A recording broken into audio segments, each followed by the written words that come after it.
नमस्कार दोस्तों, global news में आपका स्वागत है। मैं रोहित कोहली। मैं वर्ल्ड में हो रहे जियो पॉलिटिक्स और इकोनॉमिक इवेंट्स को कवर करता हूं। तो आज का जो हमारा हॉट टॉपिक है वो ये है, ताजमहल एक मंदिर है, मकबरा जिसे टॉम भी बोलते हैं, और हाई कोर्ट ने इस केस को कैंसिल क्यों कर दिया, इसी को हम डिटेल में जानेंगे। बट वीडियो स्टार्ट करने से पहले मेरी एक छोटी रिक्वेस्ट तो बनती है, मेरे चैनल को सब्सक्राइब, शेयर, लाइक कीजिए और बेल आइकन को प्रेस करना मत भूलिएगा। चलिए वीडियो स्टार्ट करते हैं। देखिए, वीडियो पर आने से पहले मैं 2-3 टर्म आपको पहले क्लियर कर देता हूँ। ASI, archaeological survey of India, ये गवर्नमेंट की एजेंसी है जो कि इंडिया में हिस्टोरिकल फैक्ट को ऑथराइज करती है। दूसरा है पेटिशनर। पेटिशनर वो इंसान होता है जो कोर्ट में केस डालता है। तीसरा है PIL, पब्लिक इंटरेस्ट लिटिगेशन, जिसका मतलब आम भाषा में समझिए आप केस। तो देखिए, द वायर वालों की खबर है, उसके मुताबिक वो क्या कहते हैं, डॉक्टर रजनीश सिंह एक केस डालते हैं इलाहाबाद हाई कोर्ट के अंदर, और कोर्ट के सामने दो रिक्वेस्ट रखते हैं कि पहली क्या, कि एक कमेटी बनाई जाए जो कि रिसर्च करके ताजमहल की रियल हिस्ट्री है क्या, क्या वो एक मुगल स्ट्रक्चर है भी या नहीं।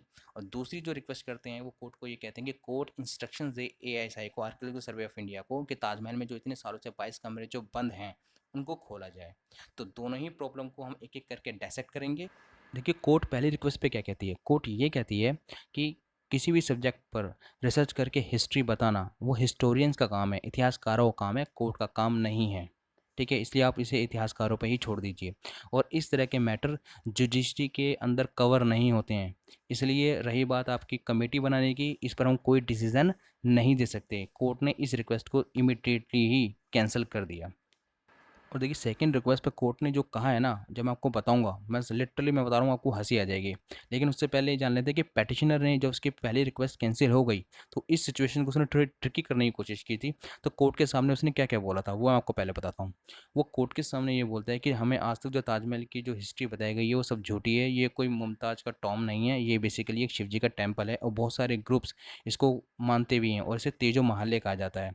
तो आप मुझे परमिशन दीजिए कि वो जो बंद कमरों में मैं जाऊं और वहां रिसर्च कर सकूं, जिससे कि रियल ट्रुथ लोगों को पता लग सके। उस पे कोर्ट क्या कहती है, आप ज़रा ध्यान से सुनिएगा। कोर्ट ये कहती है, कल को तो आप ये बोलोगे कि जज के चैम्बर में जाना, चैम्बर बेसिकली सिटिंग रूम होता है जज का, वहाँ जाने दो, वहाँ रिसर्च करने दो, आपने PIL का मजाक बना के रखा हुआ है। और कोर्ट सिर्फ यही नहीं रुकती, कोर्ट आगे ये कहती है कि कोर्ट का सिर्फ यही काम रह गया है किसने हिस्टोरिकल मोन्यूमेंट बनाया है, किसने नहीं। अगर आपको इस फैक्ट पे यकीन नहीं है कि ताजमहल जो है शाहजहाँ ने बनवाया है, तो हम यहाँ ऐसे किसी फैक्ट पर आपको डिसीजन नहीं देने वाले जिस फैक्ट पे आप बिलीव करते हो। देखिए, पिटिशन अपनी लास्ट आर्ग्यूमेंट देते हैं कि कॉन्स्टिट्यूशन से मुझे अधिकार मिलता है, कि मुझे ये जानने का अधिकार है कि उन बंद कमरों में है क्या, और मुझे इन्फॉर्मेशन प्राप्त करने का अधिकार है, और इस अधिकार को मुझसे कोई छीन नहीं सकता। तो कोर्ट्स पे थोड़ा सा नाराज़ हो जाती है। वो ये कहती है कि पहले तो आपको कमेटी बनाने की बात कहते हो, वो जो कि RTI में कवर होती नहीं है, और दूसरे ऐसे कोई भी इन्फॉर्मेशन जो कि सिक्योरिटी कंसर्न से रिलेटेड हो वो RTI एक्ट के अंदर कवर होती ही नहीं है। और जज ने इस पे जो लास्ट जो अपना रिस्पॉन्स दिया है वो काफ़ी सरकास्टिक रिप्लाई था। मैं आपको बताता हूँ, उन्होंने ये कहा, आपको रिसर्च करनी है आप रिसर्च कीजिए, सबसे पहले MA में एडमिशन लीजिए, नेट का पेपर निकालिए और रिसर्च कीजिए। यूनिवर्सिटी अगर कोई मना करती है आपको इस टॉपिक पर, देन हमारे पास आइए। और मैं आपको यहाँ पे क्लियर कर देता हूँ, ये पिटिशन बेसिकली कैंसिल होनी ही थी, क्योंकि आपको शायद पता नहीं है, आगरा कोर्ट के अंदर सेम मैटर अभी भी पेंडिंग चल रहा है, और वहाँ पर ASI ने 17 अगस्त 2017 को वहाँ पर आके कोर्ट के अंदर ये रिस्पॉन्स दिया है कि ताजमहल कभी भी एक टेम्पल था ही नहीं, वो हमेशा से मुमताज़ की टॉम थी। दोस्तों, आपके मन में क्वेश्चन चल रहा होगा, टेम्पल की थ्योरी जो है ये जनरेट हुई कहाँ से, अभी रिसेंटली में आई है या कोई पुरानी है। देखिए, इसके लिए हमें इतिहास के पन्ने में चलना होगा। 80-90 के दशक में एक पर्सन थे, पुरुषोत्तम नाथ ओक। बहुत लोग ये क्लेम करते हैं कि ये राइट विंग आइडियोलॉजी से प्रभावित थे। उन्होंने एक किताब लिखी थी 1989 के अंदर, ताजमहल द ट्रू स्टोरी। उसमें उन्होंने ताजमहल को तेजो महल बताया, जो कि एक हिंदू टेम्पल था जिसे राजपूतों ने बनवाया था। बाद में शाहजहाँ ने इन्वेड करके अटैक करके उस तेजो महल को रीनेम कर दिया था ताजमहल के अंदर। और उस बुक में ये भी लिखते हैं कि ताजमहल जो है वो हिंदू आर्किटेक्चर को दर्शाता है, ना कि मुस्लिम आर्किटेक्चर को। उन्होंने इसमें बहुत सारे पॉइंट्स बोले हैं। मैं सारे पॉइंट्स तो नहीं बताऊंगा, लेकिन कुछ पॉइंट्स को डिस्कस कर लेता हूँ। पहला पॉइंट जो बोलते हैं क्रिसेंट मून, जो कि आप ताजमहल के टॉप पे देखोगे, जो कि टिल्टेड भी नहीं है, जो कि शिवजी का, अगर आपने देखा होगा, शिवजी के टॉप पे जो चांद का जो एक सिंबल होता है वैसे एक सिंबल है। और इस्लामिक कल्चर के अंदर आप देखोगे वो काफ़ी ज़्यादा टिल्टेड होता है। मैं आपको पिक्स में दिखाता हूँ, इससे देखिए ज़रा, तब समझ में आएगा आपको।